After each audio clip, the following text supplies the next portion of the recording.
एक Su-30, एक मिराज, ये 3 जहाज गिरे।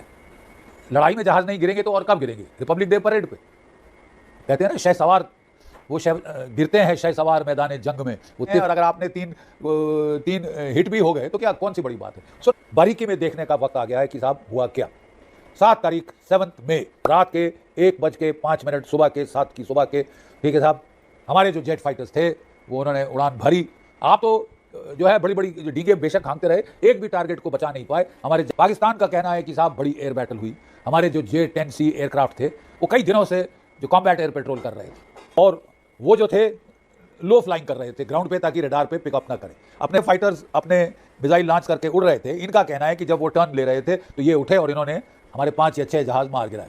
बकवास। तो फॉरेन एक्सपर्ट्स अब बड़ा तहकीकात करी, जो जहाँ जहाँ जहाज गिरे थे पाकिस्तान ने दिखाए, जहाँ असली कुछ डेब्रीज मिले हैं उनको कोरिलेट करके सारी दुनिया का मीडिया इस निष्कर्ष पे पहुंचा है कि हालांकि इंडियन एयरफोर्स ने अभी तक क्लैरिफाई नहीं किया है, लेकिन ओवरऑल एक रफाल, एक Su-30, एक मिराज, ये 3 जहाज गिरे। ये जो बवंडर मचा रखा था कि फर्स्ट डे की एयर बैटल, क्या डींगे तो बड़ी हाँकी साहब, निकला खोदा पहाड़ निकली चुहिया। यानी 7 मई को पाकिस्तान की एयरफोर्स ने इतना अच्छा किया, तो डे 2, डे 3, डे 4 पर क्या, क्योंकि भारतवर्ष के लोगों को यह जानना जरूरी है कि हमने किया क्या। मुझे समझ नहीं आता हम क्यों इतने शर्मा रहे हैं अपने सक्सेस से, क्यों हम इतने मॉडेस्ट बन रहे हैं दुनिया के सामने, और उस मॉडेस्टी का फायदा उठा के लोग गलत फलत नैरेटिव फैला रहे हैं। और वेस्टर्न मीडिया चाहता है कि राफाल्स की बदनामी हो ताकि उनके F-35 बिके, ठीक है साहब, J-10C फाइटर्स दुनिया खरीदे। ये तो डिजास्टर हो गया है। PR जेट फाइटर्स ने उनका क्लेम था कि 5 या 6 हिंदुस्तान के जहाज गिरा दिए। क्या आपने दुश्मन का जहाज पिकअप किया रडार पे? क्या आपने मिसाइल फायर किया रडार पे? क्या वो ब्लिप गायब हुआ? ये दर्शाने की आपने हिट करी है। ठेंगा हमारे national security adviser NSA Shri Ajit Doval Kirti Chakra ने IIT मद्रास में कॉन्वोकेशन के उपलक्ष्य में अपना उद्घोष दिया था। उस लेक्चर के दौरान, उस टॉक के दौरान उन्होंने पाकिस्तान जो वेस्टर्न मीडिया है उसको खूब लताड़ा और ये कहा कि बहुत ही वो बायस्ड और ट्विस्टेड रिपोर्टिंग कर रहे हैं। उन्होंने एक खुला चैलेंज दिया, मुझे एक सैटेलाइट इमेजरी, एक सैटेलाइट फोटो, एक फोटो दिखाइए ग्राउंड से कहीं भी जहां पे हिंदुस्तान के एयर बेसिस को, किसी भी बेस को कोई नुकसान हुआ हो। ये काफ़ी बड़ा चैलेंज है, open challenge to the media, India abroad, खासकर द वेस्टर्न मीडिया, जो कि बड़ी अनाप शनाप इस युद्ध के बारे में अभी भी बोल रहा है, जबकि सच काफ़ी विदित है। तो इसका मतलब there is need to once again go over कि हुआ क्या साहब, असलियत क्या है, असलियत क्या है, क्यों तोड़ मरोड़ रहा है पाकिस्तान का मीडिया, चीन का मीडिया, वेस्टर्न मीडिया।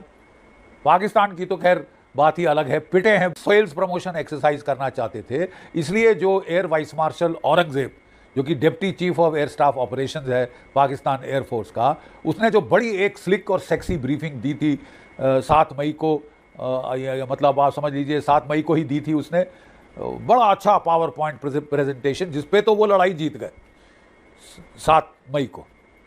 साहब पूछने का सवाल है, कोई मैं बताना चाहूँगा कि एक भी क्लेम सब्सटैंशिएट नहीं हुआ था, लेकिन चीनी मीडिया ने उठा के, उनका टेलीविज़न मीडिया, प्रेस, उनके जो सोशल मीडिया, सब ने खूब उछाला पाकिस्तान का मनगढ़ंत नैरेटिव कि साहब कोई 100 जहाज़ भारत के और कोई 70 जहाज़ भारत के और कोई 40 जहाज़ पाकिस्तान के, कोई 120 जहाज़ों की झड़प हुई।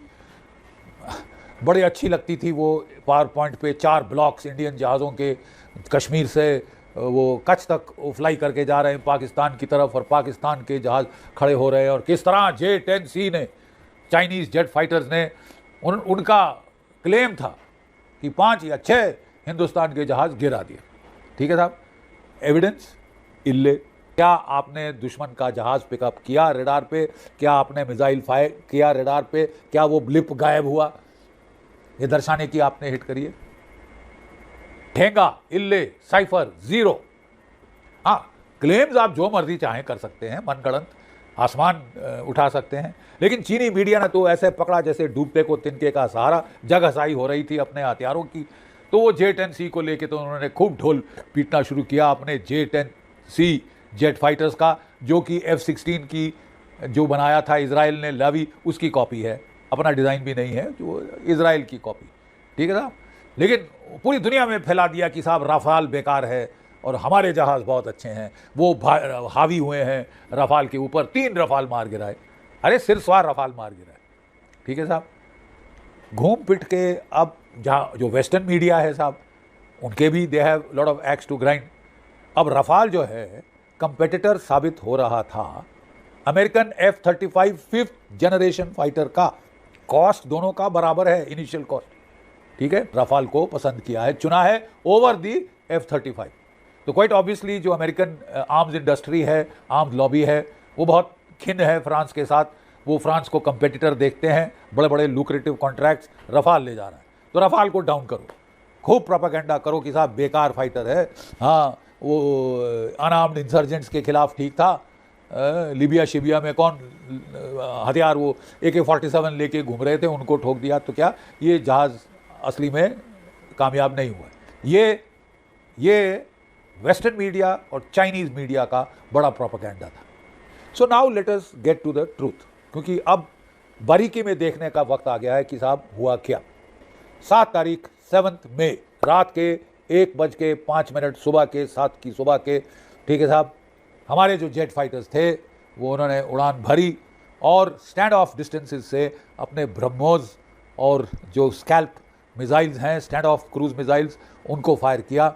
और देश बचाने के लिए आप तो जो है बड़ी बड़ी डींगे बेशक हाँकते रहे, एक भी टारगेट को बचा नहीं पाए, हमारे जहाज़ हिट करके वापस आ गए। पाकिस्तान का कहना है कि साहब बड़ी एयर बैटल हुई, हमारे जो J-10C एयरक्राफ्ट थे वो कई दिनों से जो कॉम्बैट एयर पेट्रोल कर रहे थे एम्बुश करने के लिए इंडिया के रफाल्स को, इंडिया के Su-30s को, ठीक है साहब।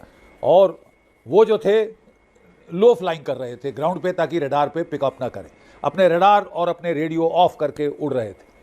हमारे एवैक्स ने, यानी पाकिस्तान के एवैक्स ने भारत के फाइटर्स को आते देखा और इनको जतला दिया, अलर्ट कर दिया।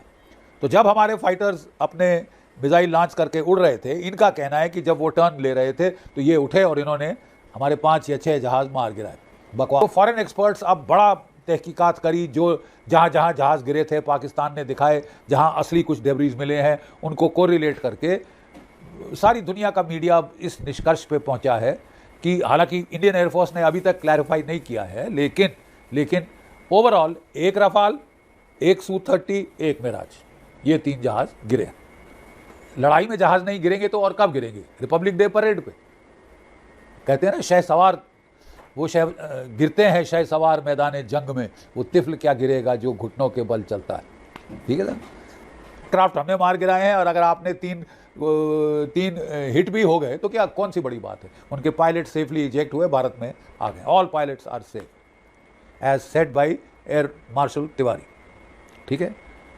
तो ये जो बवंडर मचा रखा था कि फर्स्ट डे की एयर बैटल, क्या महान जीत, महाभारत, ये तो राइस्तोफेन एयर सर्कस जैसे वर्ल्ड वॉर 1 में होता था, वैसे एयर सर्कस की लड़ाई हमारे जहाज़ों से, और ये और वो डींगे तो बड़ी हाँकी साहब, निकला खोदा पहाड़ निकली चुहिया। दूसरा बड़ा सवाल, अगर आपने लड़ाई के डे 1 यानी 7 मई को पाकिस्तान की एयरफोर्स ने इतना अच्छा किया, तो डे 2, डे 3, डे 4 पर क्या उसको लकवा मार गया? इसलिए थोड़ा तफसील में जाना ज़रूरी है। बकवास करना आसान है, लपेटना आसान है, ठीक है, ग्राउंड पे करके दिखाना मुश्किल है। 10 तारीख को भारत का असली पलटवार आया, जिसकी वेस्टर्न मीडिया को तो सांप सूंघ गया, क्योंकि बत्ती बंद हो गई है डर के मारे कि क्या इंडिया इतना आगे एडवांस हो गया है, इतना कुछ अचीव कर सकता है with such few aircraft. 42 squadron की एयरफोर्स हमने मांगी थी, 31 स्क्वाड्रन आज के दिन है, उन्होंने भी साहब हिला के रख दिया है। मैं ज़रा समझाता हूं, क्योंकि भारतवर्ष के लोगों को ये जानना ज़रूरी है कि हमने किया क्या। मुझे समझ नहीं आता हम क्यों इतने शर्मा रहे हैं अपने सक्सेस से, क्यों हम इतने मॉडेस्ट बन रहे हैं दुनिया के सामने, और उस मॉडेस्टी का फ़ायदा उठा के लोग गलत फलत नैरेटिव फैला रहे हैं ऑपरेशन सिंदूर के बारे में। It is time to correct था, जो कि फिर अमेरिका की एयरफोर्स ने बनाया था अफ़गानिस्तान के ऑपरेशंस कंट्रोल करने के लिए, और नूर खान में भी अमेरिकन टेक्नीशियंस हाजिर थे, ठीक है साहब। यहाँ पे ड्रोन कमांड पोस्ट था, जहाँ पे ज़्यादातर टर्किश ड्रोन्स वो उड़ा रहे थे, तुर्की के कुछ अफसर भी वहाँ पे उनको ड्रोन ऑपरेशंस में हेल्प कर रहे थे।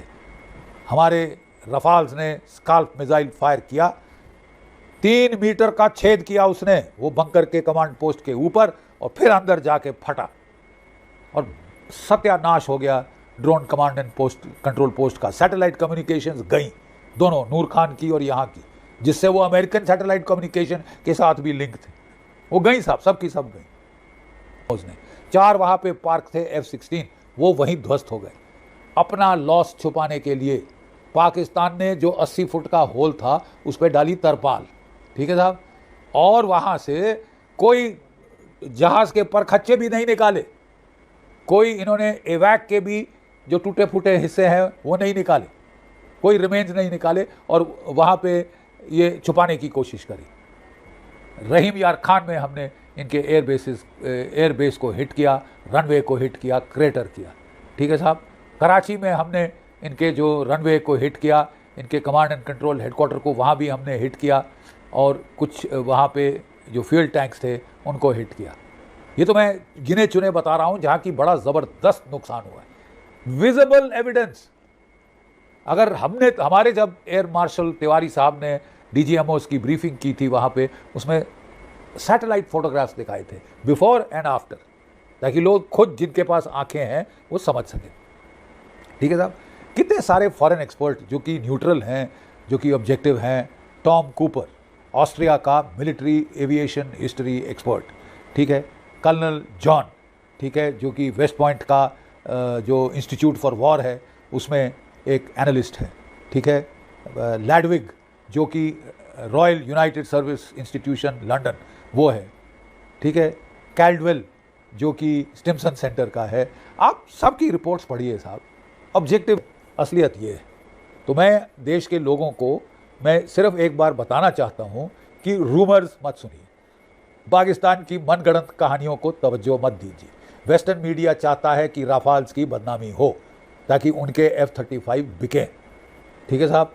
चीन चाहता है कि राफाल की बदनामी हो, Su-30 की बदनामी हो, ताकि उसके J-10C फाइटर्स दुनिया खरीदे। ये तो डिजास्टर हो गया है, PR disaster for Chinese weapons and equipment. Radars fail, Wing Loong UAVs fail, उनके HQ-9 HQ-16 सैम्स फेल, ठीक है साहब।